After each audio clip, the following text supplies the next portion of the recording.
एक मिनिट मी नंतर खाली येऊन जेव्हा हे चुकीचे संदेश येत होते मी स्वतः तुम्हालाच उत्तर दिलंय.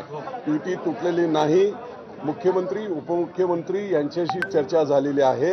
वेळ कमी असल्यामुळे फॉर्म भरले जात आहेत.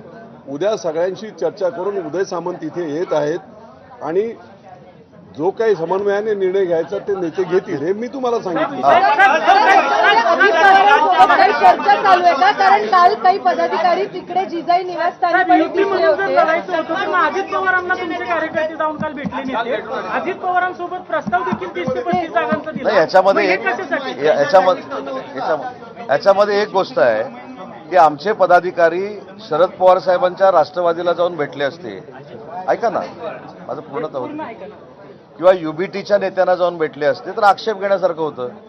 महायुतीमधला अजितदादांचा एक घटक पक्ष आहे आणि जर बार्गेनिंग करत असताना भाजपाबरोबर कमी जागा मिळत आहेत अशा पद्धतीचं चित्र आमच्या काही पदाधिकाऱ्यांना जर जाणवलं असेल तर ते भेटले असतील.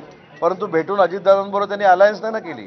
त्याच्यामुळे मुद्दा असा राहतो की आपण जास्त वेळ मी बोलण्यापेक्षा तुमचा वेळ घेण्यापेक्षा त्याच्यामधला मतितार्थ असा आहे मतितार्थ असा आहे की कुठेही युती तुटल्याची घोषणा कोण करतं? नेते करतात. बरोबर आहे. आणि जर मुख्य नेते आणि आमचे मार्गदर्शक आमचे प्रमुख एकनाथ शिंदे साहेबांच्या आदेशानं मी इथं आलो असेल आणि मी जर सांगत असेल तर माझं अधिकृत आहे. मी सांगितलं की पदाधिकाऱ्यांच्या भावनेच्या भरामध्ये काही वक्तव्य गेली असतील पण ती तुम्ही अधिकृत मानू नयेत.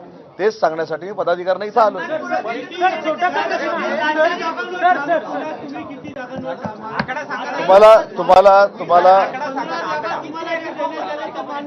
तुम्हाला मी काय सांगितलं होतं मुंबईच्या बाबतीमध्ये? आकड्यापेक्षा 227 जागेवर महायुती लढणार आहे.